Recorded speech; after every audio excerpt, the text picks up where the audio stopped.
Merci donc pour cette session, comme j'ai dit tout à l'heure. On va essayer de tenir les 45 minutes. Donc, en trois éléments, juste pour présenter KaiKai. Donc, nous sommes une société sénégalaise, un cabinet de conseil spécialisé dans le digital. Donc, nous travaillons beaucoup sur la donnée, l'automatisation et les systèmes d'information. L'IA aussi, mais nous travaillons beaucoup aussi avec les bailleurs, aussi pour des entreprises privées, des organisations de développement. Donc, pour clarifier aussi, nous ne vendons pas de licence. Nous ne sommes pas partenaires agréés d'Odoo. Il y en a d'autres ici au Sénégal. Et donc, de ce côté, nous avons pas quelque chose à vendre à ce niveau. Nous aidons par contre les organisations qui le souhaitent à déployer le Odoo Community. Donc, la version libre, c'est cette version-là que nous avons en interne depuis le début, en tout cas, de KaiKai. Rien de confidentiel à l'écran. Donc, toute la démonstration se déroule sur une instance d'essai qu'on a monté pour l'occasion. Donc, ce n'est pas le Odoo de KaiKai, mais c'est un Odoo que nous avons monté sur la version SaaS de Odoo. Donc, on a les 14 jours d'essai, donc sur lequel on a intégré des données entièrement fictives, intégré des anomalies pour vous permettre également de comprendre déjà l'écosystème. Alors, moi, j'aimerais savoir peut-être, avant de commencer, qui parmi vous déjà a fait des exports de fichiers de balance pour trouver des informations ou bien faire des tableaux croisés. Voilà, juste pour avoir une première réponse si j'ai un candidat qui peut répondre là-dessus. Oui, il y a Aminata, ma collègue, qui lève la main aussi. Je ne sais pas si parmi vous, il y en a d'autres qui ont eu à faire des traitements, en tout cas sur le Odoo, à exporter des données fournisseurs, clients, balance, surtout en période quand on fait les états financiers. Il y a comment qui a écrit sur le chat pour le moment. OK, parfait.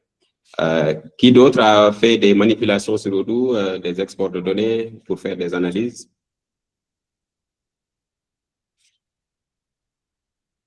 OK, bon, parfait. Donc, on va se contenter là-dessus. Et pour nous, en fait, l'idée aussi, c'est de voir, parce que très souvent, nous, on se pose cette question-là. Quels sont les clients aujourd'hui qui dépassent les 90 jours? Donc, parfois, on exporte un fichier, on fait des tableaux croisés, on fait des vérifications. Parfois, la réponse tarde.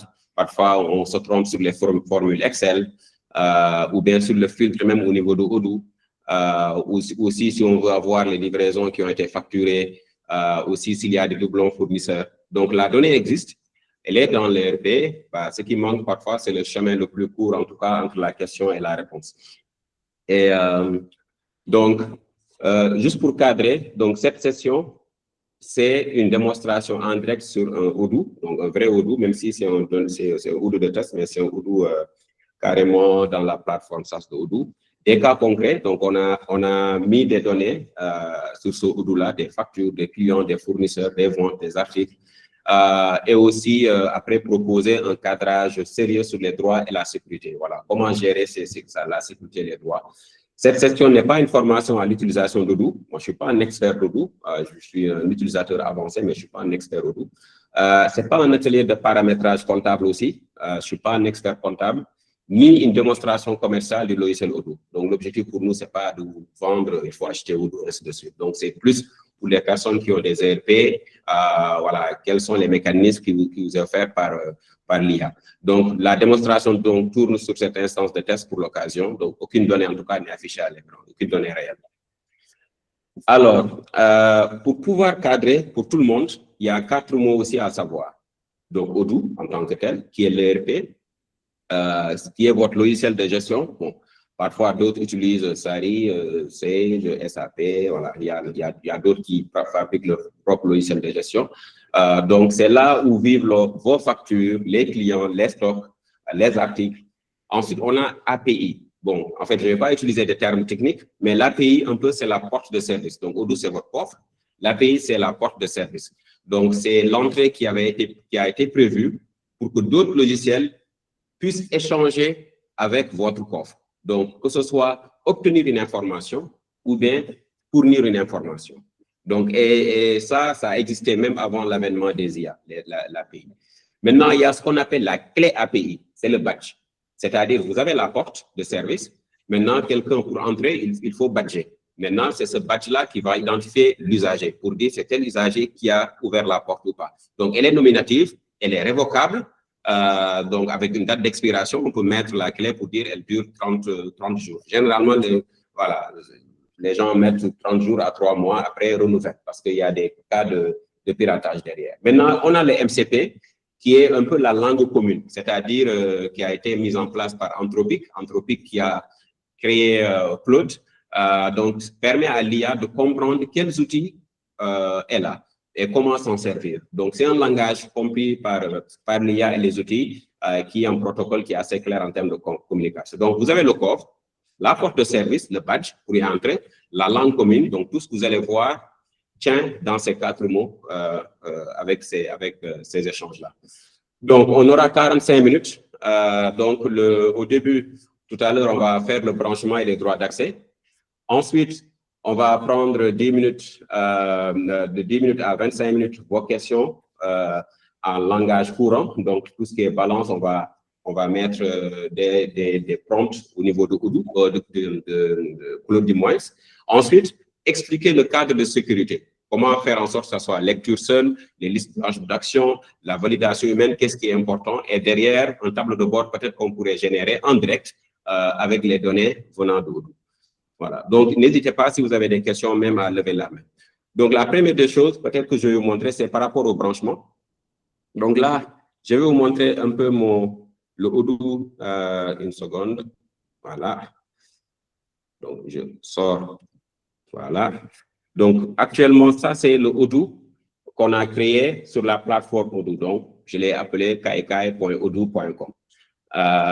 Donc, quand vous voyez ici, au niveau de votre utilisateur, donc tout en haut à droite, vous pouvez aller sur Préférences. Donc, dans Préférences, il y a l'onglet Sécurité. Donc, dans l'onglet Sécurité, il vous demande de générer une clé API.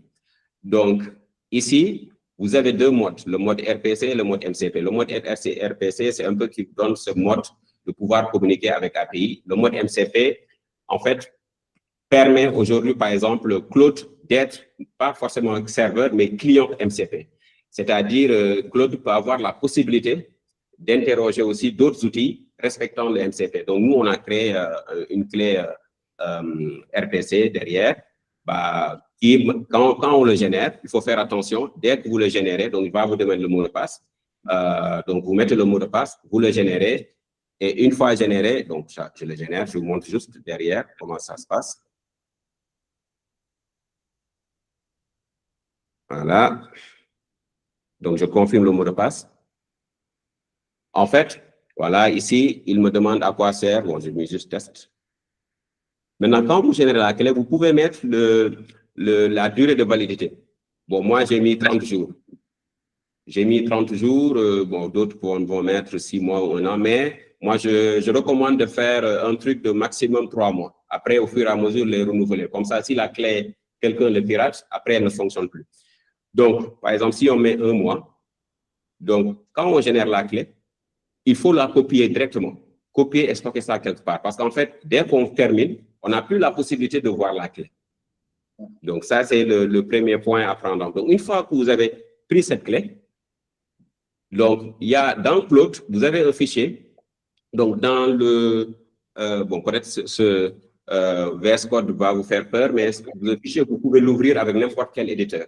Donc, dans Claude, il y a un fichier de configuration qui est natif dedans. Donc, vous ouvrez le dossier de Claude et dedans, dans les MCP serveurs, il y a quelque part où c'est écrit MCP serveur, et vous mettez les variables.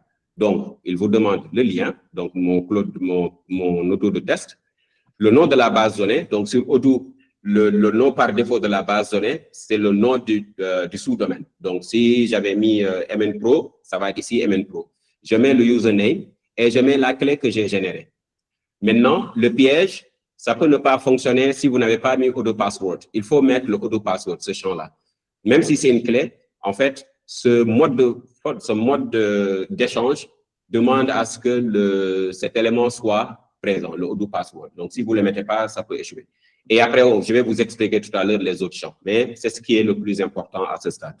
Donc, vous prenez la clé et vous montrez à Claude c'est qui actionne. Maintenant, ce qui veut dire que toute action qui est faite dans Claude sera faite au nom de Mamoudou Djigo. Donc, ça va traquer Mamoudou. C'était comme si je m'étais connecté sur le Claude, sur le Odoo avec mon compte. Je ne sais pas si c'est clair à votre niveau. Donc, ça, c'est la partie connexion. Maintenant, si derrière, juste pour clarifier aussi, en fait, il n'y a pas de copie. Il n'y a pas de copie qui est créée. C'est-à-dire, Claude va se connecter sur votre Odoo en prenant l'identifiant de la personne qui a mis sa clé API. Donc, il n'y a pas, par exemple, une instance de copie que Claude crée. Donc, ça, c'est la première des choses. Claude va puiser directement, comment dirais-je, au niveau de la base de Odoo. Ensuite, c'est une clé nominative, c'est-à-dire toute action qui est faite est portée par l'utilisateur identifié, donc l'utilisateur qui a la clé, et avec cette clé qui est aussi révocable. L'IA aussi pose ces questions, donc par la même porte, donc avec cette communication, avec exactement les mêmes droits, c'est-à-dire si je ne suis pas administrateur et que l'administrateur ne m'avait pas donné les droits à djigo@kaikai.dev dans le Odoo pour dire que moi, je n'ai pas le droit d'accéder au module comptabilité, le Claude n'aurait pas accès au module comptabilité. Donc, il a exactement les mêmes droits que j'ai. Donc, ce n'est pas une clé magique, c'est un badge nominatif. Elle donne juste les droits de l'utilisateur qui l'a créé, ni plus ni moins. Alors, donc maintenant, ce qu'on va faire, on va entrer dans le vif du sujet. Donc, peut-être dans un premier temps, je vais essayer de voir si Claude arrive à m'identifier, comment dirais-je, voir derrière si il connaît exactement qui je suis. Donc, par exemple, quelle est l'instance de Odoo? Je donne juste un exemple. Je lui dis, alors ici, il est où mon Claude? Donc, j'ouvre une nouvelle instance. Donc, je dis, connecte-toi et dis-moi quelle identité tu travailles, sur quelle base et quelle est la devise de la société. Donc ça, c'est la première connexion, généralement, qui prend plus de temps. Et j'explique aussi pourquoi j'ai mis chat au lieu de cowork. Tout à l'heure, j'ai coché chat et je n'ai pas fait cowork parce qu'en fait, cowork fonctionne en mode tâche. C'est-à-dire, si je lui dis ça, il peut aller en profondeur, il peut aller même voir les dossiers, les fichiers au niveau de la machine pour essayer de trouver des infos. Donc là, j'autorise, donc je peux autoriser une fois ou toujours. Bon, je fais toujours autoriser ici. Et là, il accède maintenant, il essaie de voir quelles sont les limitations d'accès. Voilà, s'il y en avait. Donc là, il voit que c'est Mamoudou Djigo. Donc, the user ID, c'est 2, c'est-à-dire c'est ça qui est dans la base de données. Donc, la société active, c'est Kaikai. On peut créer plusieurs sociétés. Hein. Maintenant, moi, je n'ai pas créé l'aspect multisite, c'est juste une société. L'URL, il a donné, la base de données et la version de Odoo. Donc, c'est la version 19, SAS. Et le mode de transport JSON. Donc, les données sont échangées en JSON. Et la société Kaikai, le nom, le devise, c'est franc CFA, Sénégal, email, ainsi de suite. Voilà. Donc, ça, c'est un premier exemple d'une interrogation qu'on a pu faire sur Odoo. Maintenant, supposons que j'arrive et que, je ne sais pas, le comptable me dit, ouais, j'ai besoin d'avoir la balance AG client au 19 août par tranche avec les 5 plus mauvais payeurs. Voilà. Donc ça, mais avant ça, peut-être voir le nombre de clients. Je vais essayer de quelque chose, voilà. Peut-être voir le nombre de clients et de fournisseurs. Comme ça, on va voir sur Odoo et vérifier. Donc, je demande combien de clients et de fournisseurs et d'articles y a-t-il dans cette base. Comme ça, on voit est-ce que réellement, Claude n'invente pas ou bien, comme ça, après, on essaie de réconcilier. Donc là, l'avantage, c'est qu'on peut voir ici ce qu'il est en train de faire. Donc là, il exécute la méthode. Donc voilà, Customer Rank. Donc, il essaie de rechercher. Bon, pour ceux qui sont techniques, ils peuvent voir derrière ce qui est exécuté derrière, les méthodes. Voilà, donc là, il exécute. Là, maintenant, il agrège les données. Voilà, donc les données clients, les données fournisseurs et les données articles. Une fois qu'il aura tout agrégé maintenant, il va me présenter, bon, peut-être sur un tableau pour me dire, voilà, voici les clients, le nombre, peut-être le montant, ainsi de suite. Donc ça, C'est un des avantages aussi de Claude, voilà. Donc, il me sort. Donc, il me dit les clients. Donc, il a appliqué la méthode Customer Rank, 25 clients, 11 fournisseurs et 30 produits. Bon, on va voir si Claude ne se trompe pas. Alors, donc, donc, je vais dans comptabilité, clients et clients. Donc, ici, si vous regardez bien, on est 25 clients. Regardez en haut à droite. Donc, on a 25 clients. Donc, il avait dit 25 clients. Donc, je ramène juste ça ici. Voilà, il avait dit 25 clients. C'est OK. On vérifie fournisseur. Fournisseur, donc le supply rank. Donc, il lit dans la base. Ensuite, il dit 11. Donc, on va regarder aussi fournisseur. Donc, on a 11 fournisseurs.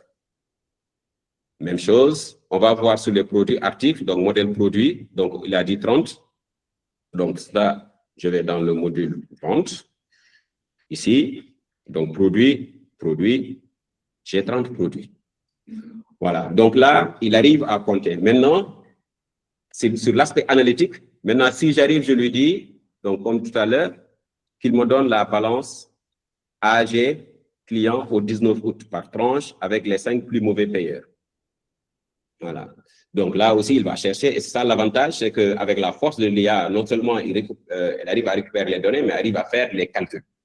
Donc, ce qui aurait pu se faire peut-être sur Odoo en faisant des filtres, par-ci, par-là, parfois il y a des filtres, il y a des champs qui manquent, ou bien on exporte derrière sur un fichier Excel et on fait des tableaux croisés ou bien des formules. Donc, la même chose, donc réfléchir à l'analyse du vieillissement client et des mauvais payeurs, donc avec les méthodes derrière qu'il va faire. Donc là, il met la date. Donc, voilà, tout ce qui est reçu. Donc, il met les top partners. Donc là, en fait, il donne les paramètres. Voilà, là, il a donné. Donc, balance. Donc, non échus de 1 à 30 jours, on a 48 millions. Donc, qui pose donc 45%. Les non échus, 45%. De 1 à 30 jours, 11 millions, donc 11,2%. Donc, on a un total de 106 millions. Donc, avec un encours échu de 58 millions, 113 millions, donc soit 54% du poste client. Voilà, donc ils donnent les détails et après maintenant, ils peuvent faire une analyse. Donc ils recommandent même donc, les lectures à garder en tête avant de faire une liste de relance. Donc, il dit le classement par montant n'est pas le classement par gravité. Donc, il donne ça. Il dit la tranche 61 à 82 jours est anormalement lourde. Donc, il faut donner des analyses. Donc, ça vous permettra de savoir en fait sur quelle tranche focaliser. Une anomalie comptable sur le programme Delta Vert. Donc, déjà, il détecte une anomalie comptable. Et 2 angles morts à signaler. Donc, les 4 shares hors top représentent 11 450 000, voilà, qu'il n'a pas détaillé, mais que je peux demander à ce qu'il détaille. Donc, ça, c'est-à-dire il va au-delà même de juste donner, mais il donne des recommandations derrière. Maintenant, si derrière, je dis, parmi eux, lesquels ont un règlement partiel et reste-t-il en avoir non lettré? Voilà, donc, mon comptable me dit, ouais, calcule ça. Donc, parmi ses clients, et là aussi, il me donne les différents détails. Même chose, il va aller parmi cette base. Donc, comme il avait déjà fait une requête, en fait, il va juste aussi prendre parmi ces informations-là et faire ce filtre. Et comme vous voyez, en fait, c'est un langage assez courant, voilà, qui est assez humain. Il n'y a pas de code, il n'y a absolument rien. Et maintenant, lui, il a à l'intérieur, bon, moi, j'ai créé un skill aussi Cisco ADA, mais Claude intègre déjà les aspects Cisco ADA. Voilà. Maintenant, si on va aller plus loin, on peut rajouter aussi d'autres règles. Voilà. Donc, 2 questions de réponse nette. Donc, on a Sénégal Agro-Industrie SA. Bon, je vous rassure, hein, c'est des entreprises fictives. Donc, qui nous donnent. Donc, reste du 8 756 000, Fonds aérien pour l'innovation, clinique médicale du plateau, et ainsi de suite. Donc, parmi ton top 5, 2 sont concernés. Donc, agro-industrie et le fonds aérien. Les 3 autres coopérations nordiques n'ont rien versé du tout. Voilà. Donc, après, il te donne un peu. Donc, il y a un seul avoir non lettré et c'est bien celui repéré dans la balance. Donc, c'est le programme Delta Vert. Voilà. Donc, il te donne un peu aussi le guidage et derrière aussi peut-être voilà, les choses qui sont possibles de faire et peut-être des recommandations. Et derrière, sur cette base même, tu peux lui poser d'autres questions. Et maintenant, si on va plus loin et que je lui demande maintenant s'il y a des factures de 2026 dont le taux de TVA n'est pas le taux normal. Même chose, parce que ça aussi, c'est important de pouvoir voir au niveau des factures quels sont les taux TVA, voilà, peut-être qui soit par erreur de paramétrage ou bien quelqu'un s'est trompé, parce que ça peut fausser carrément la balance derrière. Donc, même chose, voilà, il va interroger la base. Et l'avantage aussi que j'ai oublié de souligner, en fait, l'échange entre Claude et le Odoo ne coûte pas énormément en token, contrairement à ce que je pensais au début. En fait, ce qui coûte beaucoup, c'est le prompt que vous allez mettre, l'analyse en fait derrière. Mais le fait de puiser ne coûte pas forcément en token parce qu'en fait, c'est des API derrière, voilà. Mais c'est la complexité ou bien l'exactitude de votre prompt qui va faire en sorte qu'en fait, que Claude va consommer beaucoup de tokens. Donc, il me dit il y a 3 factures de vente 2026 qui ressortent du taux normal de 18%. Donc, il dit, voilà, donc, cimenterie de la Petite Côte, donc on a mis 0%, non taxable. Microfinance Diapo, 10%. Hôtel Les Filao Sali, 10%. Donc, il me dit, c'est Aminata et Nils qui ont, voilà, qui ont été vendeurs. Donc, après, peut-être, je vais me rapprocher d'Aminata pour savoir pourquoi tel est à 10%. Et si on applique, il commence à appliquer pour dire, bah, si on appliquait 18%, voici ce qu'on aurait et voici le manque à gagner actuellement. Donc, c'est 120 000 francs. Ici aussi, il manque 120 000 francs si toutefois on avait gardé le taux normal. Donc, le total de TVA collecté manquant, c'est de 1,50 million. Donc, il y a cette capacité de pouvoir aller dans la base, interroger et ne pas attendre au moment de faire les états financiers pour se rendre compte qu'il y avait une erreur. Et ensuite, donc, je reviens derrière pour lui dire, bah, derrière aussi, quelles marchandises ont été livrées sans jamais être facturées. Oui. C'est sur l'accord de Nils. Il dit, avec l'accord de Nils, ouais. Je peux facturer. La dernière phrase. Oui, en fait, oui. Ici. Celle-là, voilà. Donc, toute correction ici relève de la comptabilité. Je ne l'exécute pas depuis le MCP, même sur demande. Il faut passer directement par l'accord de Nils. Je peux en revanche préparer les détails chiffrés.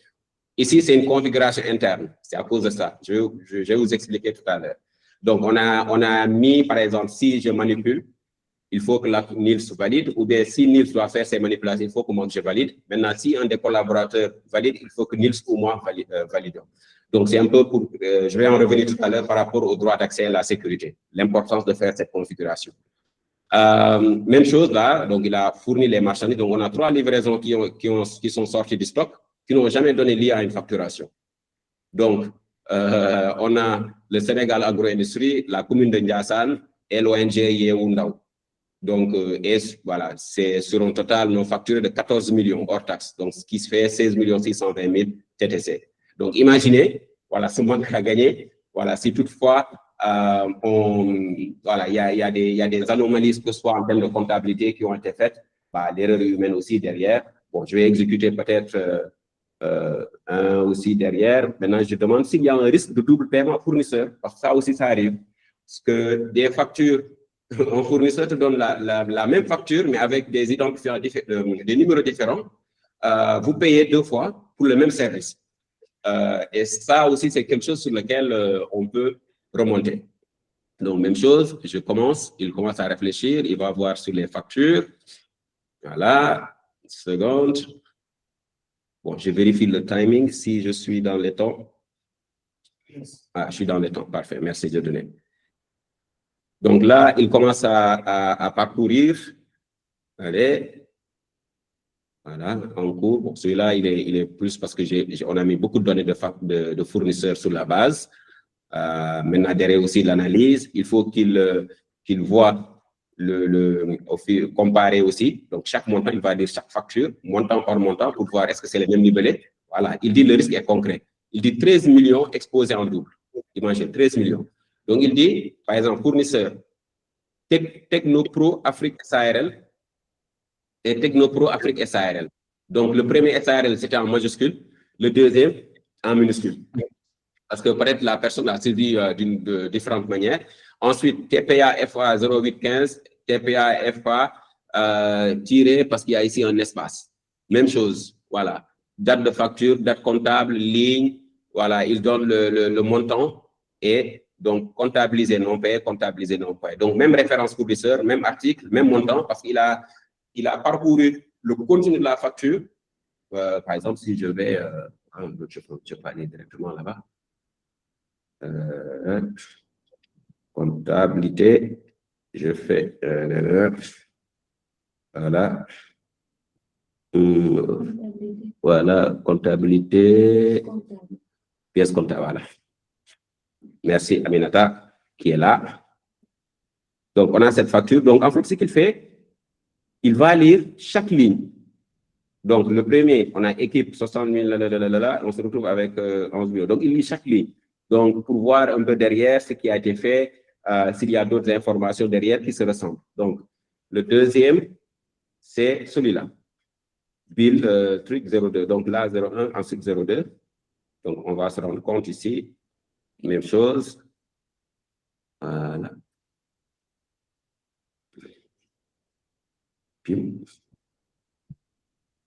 Voilà, vous voyez, c'est exactement la même chose.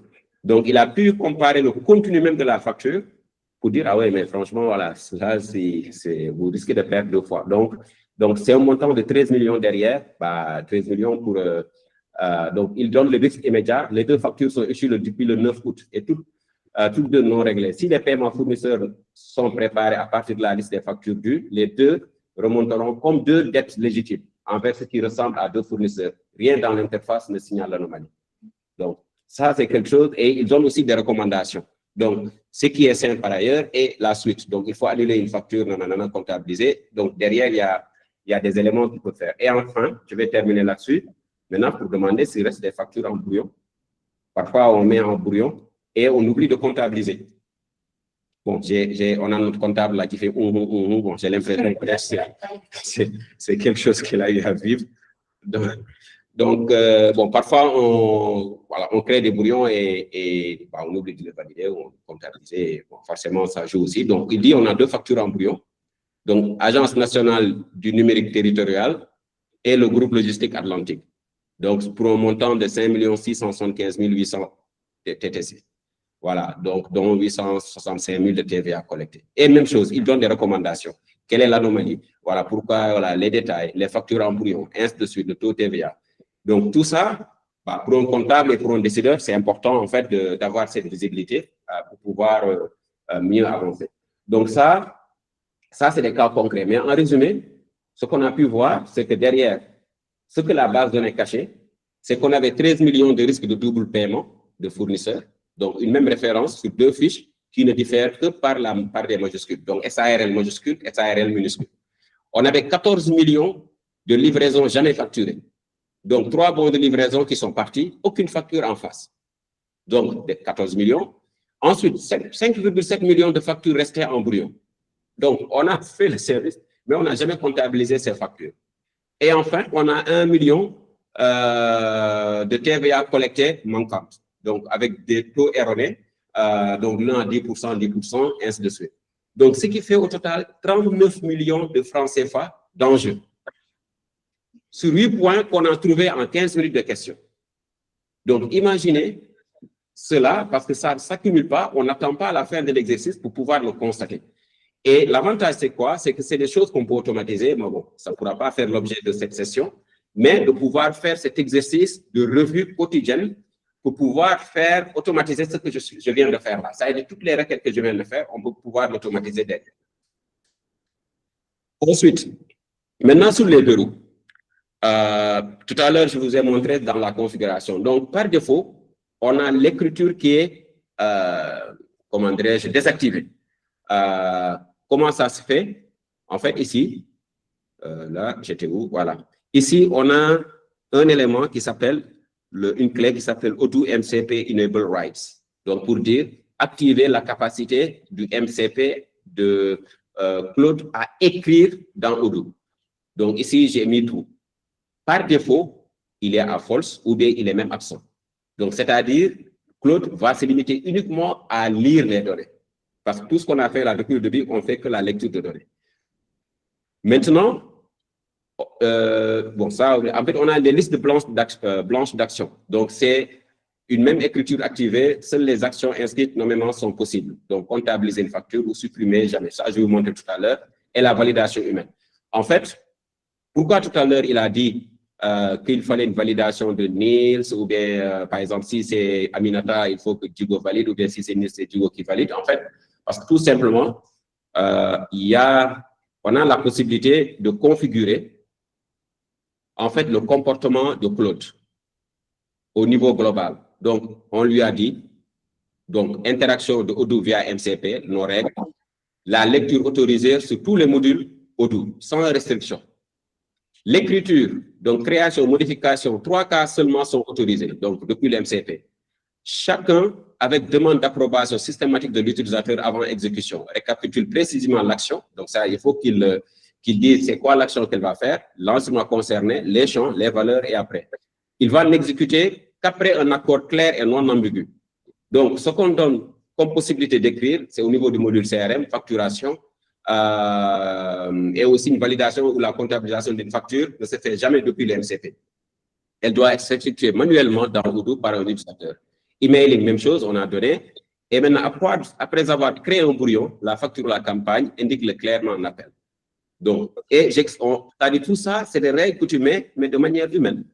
Donc, une autorisation ne se généralise jamais, elle vaut uniquement pour l'action précise. Et là, c'est pourquoi ici, il dit le MCP, même si l'utilisateur demande, fournit tous les détails ou affirme y être autorisé, dans ce cas, explique la règle, n'exécute pas l'action, indique que la personne doit obtenir l'autorisation explicite de Mamoudou Djigo ou de Niels Kaiser. Donc, si c'est Niels qui fait, il faut mon autorisation. Si c'est moi, il faut Niels. Si c'est un des collaborateurs, il faut soit Niels ou moi pour valider. Donc, ça permet aussi de limiter le périmètre d'action de Claude par rapport à, par exemple, parfois on a besoin juste d'ajouter une note dans une fiche de notre CRM et ça, derrière, voilà, ça n'a pas forcément de conséquences. Voilà. Donc, je reviens ici et même chose, donc ici, la comptabilité. En comptabilité, on ne supprime pas, on contre pas. C'est-à-dire, l'idée aussi, c'est d'avoir un garde-fou technique qui est aligné sur la règle métier. Ça, c'est quelque chose de super important, de pouvoir créer ces règles métiers-là en interne. Donc, une validation humaine, elle est primordiale. Donc, l'IA va préparer, comme on a dit tout à l'heure, donc elle va afficher l'opération exacte, le visé, les valeurs, l'effet qui est attendu, bah, rien n'est encore parti. Donc, c'est-à-dire, il va dire, voilà, je vais faire ça et ça et ça. Maintenant, vous regardez, est-ce que c'est pertinent et vous validez. Le système contrôle. La conformité technique est vérifiée, est vérifiée contre le modèle Odoo réel. Donc, une demande d'approbation est émise. Maintenant, après, c'est à nous de confirmer. Rien n'est écrit avant notre accord explicite. Donc, c'est la seule étape qui touche la base. Donc, l'IA ne doit jamais avoir la main. Elle prépare et on signe. C'est le circuit, en fait, d'un collaborateur et de son chef de mission. Donc, voilà. Donc, l'IA se comporte comme un collaborateur et vous vous comportez comme le chef de mission. Donc, 3 choses aussi que l'IA ne fait pas. Donc, remplacer votre jugement. Donc, l'outil va produire une piste, pas une conclusion. Donc, la responsabilité professionnelle ne se délègue pas à ce niveau-là. Dispenser de vérifier. Donc, chaque résultat se recoupe aussi dans Odoo. Donc, il faut faire, même pendant la session, vous voyez tout à l'heure, quand il avait donné 11 fournisseurs, on est allé voir s'il y était 11 fournisseurs, 30 articles, on est allé voir si c'était exactement 30 articles. L'utilisateur, c'était Mamoudou Djigo, voilà. Et aussi, le fait qu'il faut décider qui a le droit de faire quoi. C'est une conversation, donc peut-être avec votre groupe ou bien avec vos associés, pas avec un informaticien. Donc, le vrai risque ici n'est pas l'écriture fausse, parce que voilà, l'écriture fausse aussi peut se détecter suivant si on met certains garde-fous. Mais c'est la conclusion fausse qui va être tirée d'une lecture. C'est-à-dire, il y a une lecture juste, mais la conclusion, elle est fausse. Voilà. Et ça, pour moi, c'est un des plus gros risques derrière dans ce processus. Maintenant, pour aller plus loin, comment travailler avec nous là-dessus? Donc, peut-être on peut travailler avec vous pour un atelier sur vos données, vous accompagner à pouvoir faire ce processus d'analyse, à mettre en place des skills, aussi faire un branchement encadré, c'est-à-dire sur votre Odoo, qu'il soit en mode community ou bien en mode SaaS, brancher et aussi vous aider à configurer les droits d'accès, à mettre des garde-fous derrière, à vous faire des prompts qui vous aussi permettent de ne pas consommer un token et former vos équipes à apprendre à poser les bonnes questions. Donc, c'est super important, donc faire les bons prompts et lire une réponse de nos critiques et vérifier avant de valider. Et bonus, comment dirais-je, cerise sur le gâteau, Kaikai, on est accrédité 3FPT depuis le mois dernier. Donc, nos formations peuvent être éligibles en financement 3FPT. Voilà, donc prochaine étape, n'hésitez pas à nous contacter là-dessus. Aussi, bon, j'essaie de voir le timing. Donc, pour vous laisser, il reste 7 minutes. Donc, je vais vous laisser un peu de temps pour poser des questions et comme ça, sur cette base, peut-être on va évoquer les notions d'artefacts. Voilà. Merci beaucoup. Merci à vous. N'hésitez pas si vous avez des questions. Oui, Malik. Bonjour tout le monde, mais merci pour cette belle présentation, M. Dido. Pour des novices comme nous de l'informatique, on a une boîte quelconque qui fait du conseil, d'accord? On n'a jamais utilisé d'API, on n'a jamais utilisé Odoo. Quel est le conseil que vous nous donnez? Excellent. Maintenant, tout dépendra de ce que vous faites. Nous, notre métier, justement, c'est le conseil dans cette transformation digitale. C'est de voir réellement ce que vous faites. Je ne vais pas vous dire, oui, il faut avoir Odoo. Si on se rend compte que par rapport à vos besoins, ce n'est pas Odoo qui y répond. Donc, ce qu'il faut déjà, c'est comprendre vos processus. Peut-être que vous n'avez pas besoin d'Odoo, peut-être que vous avez juste besoin d'utiliser bien ce que vous avez déjà. Peut-être que juste avec vos spreadsheets, ça le fait. Dans un premier temps, peut-être que vous n'avez pas trop d'opérations. Maintenant, si on se rend compte que vous avez trop d'opérations par rapport à votre écosystème, par rapport à vos données, par rapport aux compétences internes que vous disposez, sur cette base, on pourrait choisir quel est l'outil qu'il vous faut. Maintenant, si c'est Odoo aussi, quels sont les modules qu'il faut?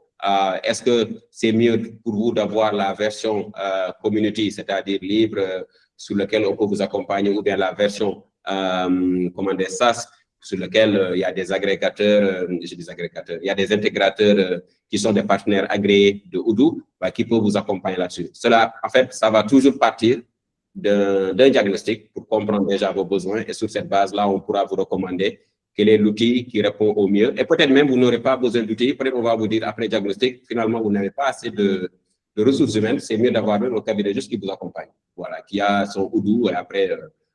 donc, le conseil n'aboutit pas forcément à une installation d'une solution.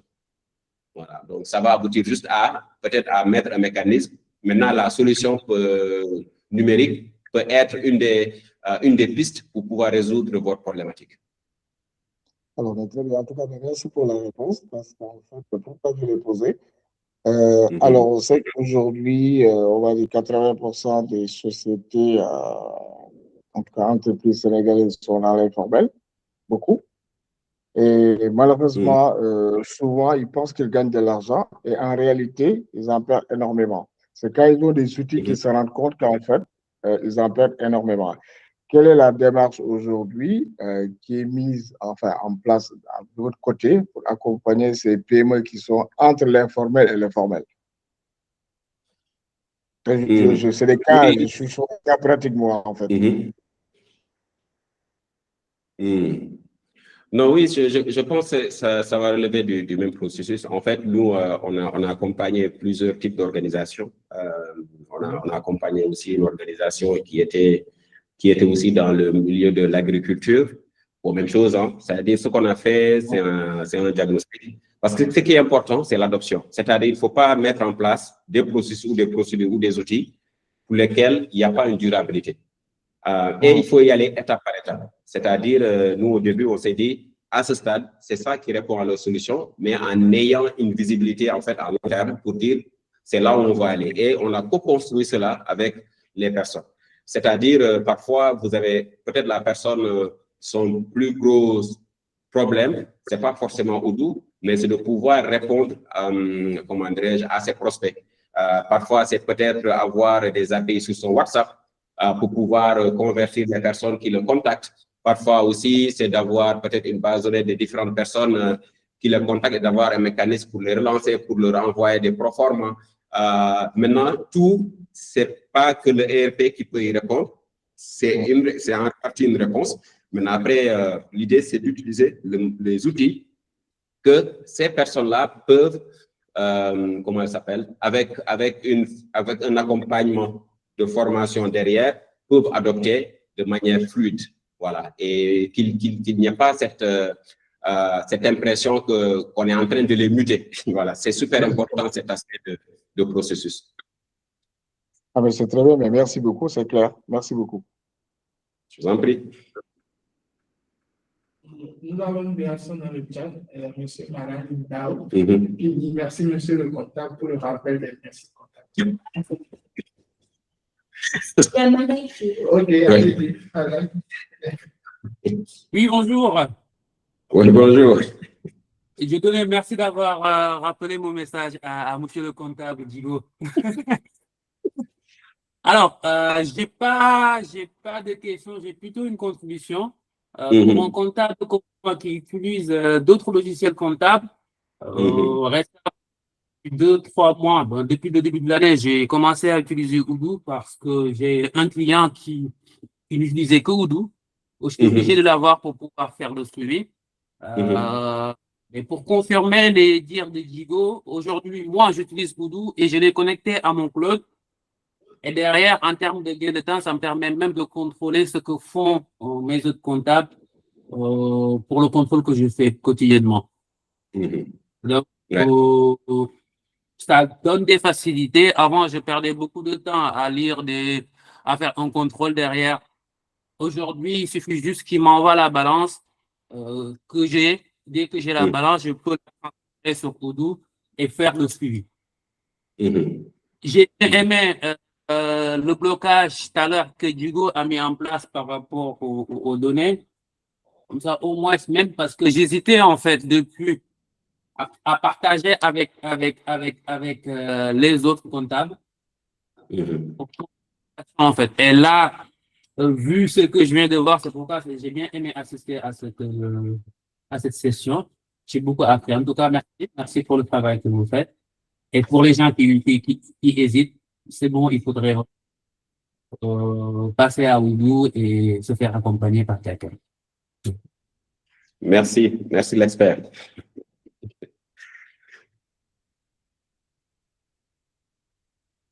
D'autres questions? Bon, là, je suis en train d'essayer pendant qu'il y ait d'autres questions, qu'il reste juste une minute, de construire un tableau de bord, en fait, voilà, pour dire, donner les chiffres d'affaires mensuels de 2025 à 2026, la balance AG du client, les 5 premiers clients, la répartition des chiffres d'affaires, ainsi de suite. Donc là, il va générer un chiffre d'affaires, un tableau de bord qui va être aussi, qu'on pourra mettre à jour, en fait. Et maintenant, derrière, bon, nous, on a la capacité aussi de l'automatiser pour dire aussi qu'il puisse générer tel fichier, envoyer un email si ça dépasse un certain seuil. Mais ça, bon, ça pourra faire l'objet de notre accompagnement derrière. Voilà. Donc, je ne sais pas s'il y a d'autres questions. Il me reste encore 1 minute ou contribution.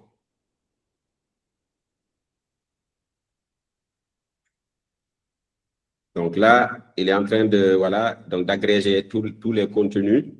Voilà, les produits, même chose ici. Voilà, donc il va rassembler toutes les données et on va voir le tableau de bord qu'il va créer. Maintenant, on peut aller plus loin. Bon, pour ceux qui sont un peu plus techniques, avec Claude Code, derrière de créer des routines.